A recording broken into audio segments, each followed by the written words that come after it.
will you talk to us about the first time you had Shane O'Donnell on the panel? Obviously, we all know what he did with the hat-trick, but like the player then versus the player now.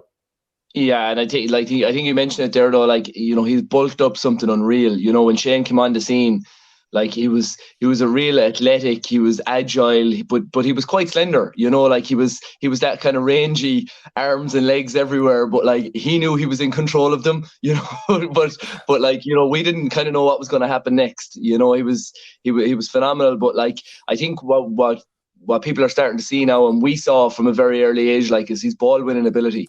You know, like he can go up in the middle of a big group and just like hurry up and flick it down. But also when it goes to ground, he seems to have this ability that I can only remember Dan Shanahan having, where like, you know, he can get his hand on a ball like real low down. You know, if it drops and bounces, like he just seems to be able to just get his hand on it quicker than most people.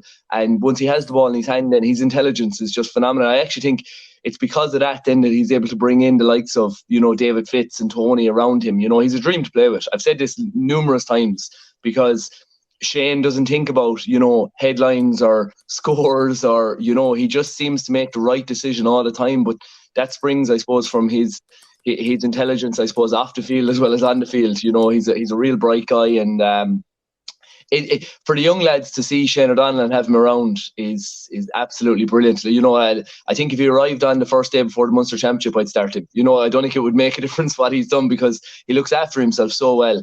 And he just seems to have that ability to just switch it on when he needs to. He doesn't need, you know, a phenomenal amount of game time to get him up to speed again, especially maybe when he hasn't been injured and stuff like that and he's looking after himself.